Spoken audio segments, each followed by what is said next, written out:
Hi po, magandang umaga, magandang tanghali, magandang hapon, magandang gabi po sa inyong lahat. Saan man po makarating itong video na to, maraming salamat po sa inyong lahat. Ako nga po pala si MJ ng Food and Recipe PH.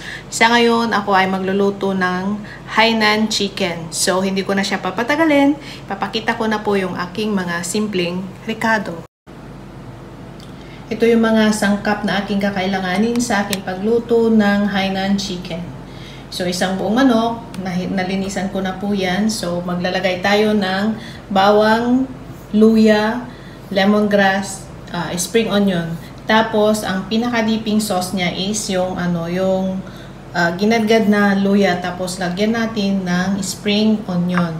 So, makikita nyo mamaya, gagawin natin yung sauce, dipping sauce niya. So, ang gagawin po natin, ilagay natin yung mga luya, bawang, tsaka lemongrass sa loob ng manok. So, ilagay po natin lahat ito sa loob ng manok.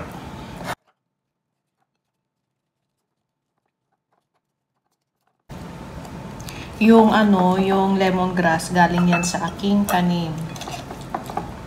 Tinanim ko yan. Kasi mahilig sila dito ng manok. So, yan. Magpakulo po tayo ng tubig na may asin at chicken powder. Depende po sa inyo kung ano pong gusto nyong pampalasa na ilagay dyan sa tubig. Nagpakulo po ako ng tubig. May may asin at saka kung magamit kayo ng chicken powder, yan. Lagyan nyo siya. Tapos, kung wala naman, kung ayaw nyo naman, pwede kayong gumamit ng chicken broth. So, lagay na natin yung manok. Yung breast yung nasa ilalim. Yan. Then, iboboil natin siya ng 25 minutes or hanggang sa maluto yung manok.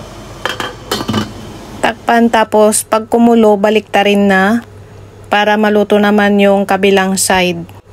Takpan ulit, tapos pag after 10 minutes, tingnan ninyo kung pwede na. Pag gumamit kayo ng tinidor o chopstick, itry nyo siyang tusukin para makita nyo pag clear na yung tubig na lalabas, wala nang dugo-dugo, pwede na siya. Kapag wala nang dugo na lumabas, clear na yung tubig niya, takpan natin ulit. I-switch off na natin. Tapos gawin na natin yung dipping sauce niya. Sa maliit na kawali, maglagay ng mantika at igigisa yung ginadgad na luya, lagyan ng asin at saka chicken powder. Nasubrahan ko ng paglagay ng mantika. So babawasan ko 'yan. Marami masyado yung nailagay ko kasi konti lang yung luya na ginadgad ko. Ilipat na natin sa bowl yung dipping sauce na ating ginawa. Hanguin na natin yung manok para hindi siya ma-overcook. Yung pinagpakuluan natin sa manok, itatabi natin, gagawin nating soup. Ilagay natin siya sa soup. Palamigin ko muna ng konti para bago ko hiwain kasi mainit, hindi siya mahawakan. So, palamigin ko lang konti. Ito na yung Hainan Chicken na aking niluto. Madali lang siyang gawin. Thank you so much po sa inyong lahat. Pag nagustuhan nyo po ang video na ito, please follow me, MJ Nunesa. At pakishare na rin po ang video na ito. Paki-likes at mag-iwan po kayo ng comment sa comment section. Maraming salamat po ulit.